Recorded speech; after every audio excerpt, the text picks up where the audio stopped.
Olá, nobres vassalos.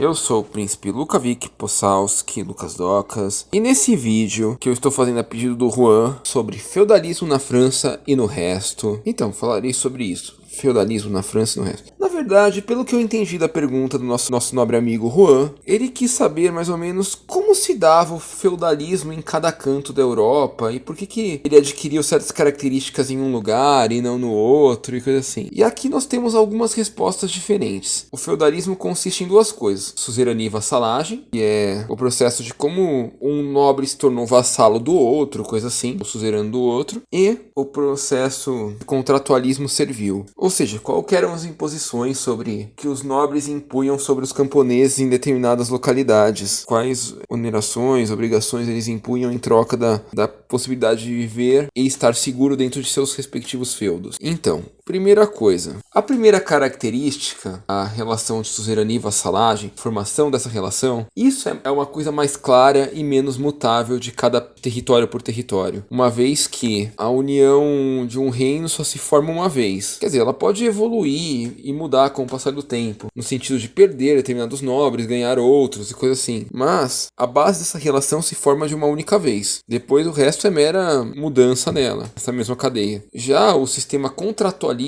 dos plebeus perante os nobres, isso era uma coisa mais mutável. Então vamos primeiro à relação de suzerania e vassalagem. No caso da França, a França se formou a partir do Império Franco, ou seja, a partir de Carlos Magno, que unificou a França. Na verdade, a unificação da França foi anterior a ele, mas aí teve os Merovingios, reis indolentes, aí passou a ter o Pepino, quer dizer, o Charles Martel, que depois teve o Pepino, que não sei porque falam tanto do Pepino em si, mas o Charles Martel foi muito mais importante para a formação da dinastia carolíngia em si, porque foi ele que adquiriu a nobreza à família. Aí depois veio o Carlos Magno, que esse sim foi importante em função de unificar o poder com a igreja, com base no poder da igreja em si, que até antes eles eram cristãos, eles acreditavam em Cristo, mas eles não impunham o cristianismo como religião oficial. Carlos Magno passou a impor o cristianismo como religião oficial. Mas o que eu quero dizer com isso? O Império Franco era um império unificado. Ele não era um império feudal quando surgiu. Ele surgiu a partir de um grande líder guerreiro unificador.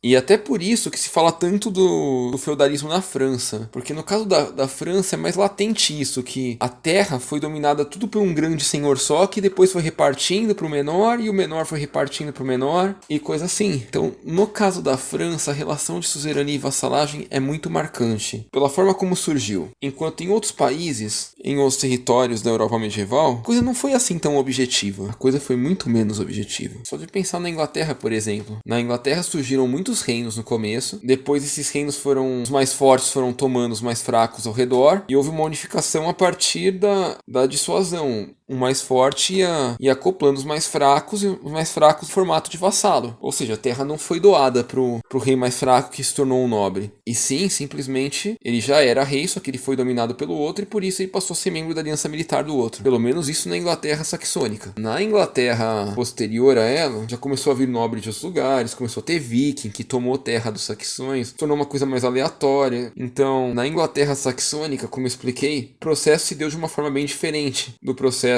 da França, na questão da suzerania e vassalagem. Agora, em relação à parte dos plebeus aí, das onerações que eles tinham para viver no feudo, explicar isso por período já é uma coisa mais complicada, porque, por exemplo, em determinados períodos, em determinadas regiões, a corvéia talvez fosse o principal imposto colhido, fosse o de trabalhar nas terras do nobre. Em outra região, poderia ser a talha, porque teria a terra do nobre locada a ele e pagaria um percentual da produção dele para o nobre, e não tanto ele trabalhar para o nobre em si. No caso da corvéia também é considerado o trabalho como servo no castelo, por exemplo. Não necessariamente tem que trabalhar plantando para o nobre para ser corvéia. Corvéia é ceder o dia de trabalho ao nobre. Talha é ceder percentual de sua produção ao nobre. Alguns feudalismos eram mais focados na corvéia, outros mais na talha. Alguns possuíam os dois, mas dificilmente algum não possuía nenhum um dos dois. Agora, dizer como era o de cada país, isso já seria muito difícil, porque, por exemplo, talvez o feudalismo na França em relação aos plebeus fosse diferente no ano 1000 do ano 1300 pro ano 1300, mudasse bastante coisa. Isso que eu tô falando do mesmo país, ou até no mesmo feudo em si, mas se mudasse a data, talvez a relação mudasse pra caramba. E eu vou ser sincero, pode até ser legal pesquisar essas minuciosidades, mas fazer um vídeo pra explicar isso, todos os países, de todos os cantos, todas as datas, seria uma coisa tão impossível, tão exorbitante, que sinceramente eu confesso nem pensar em fazer isso, em função do número de detalhe e da coisa ficar meio parada assim também, porque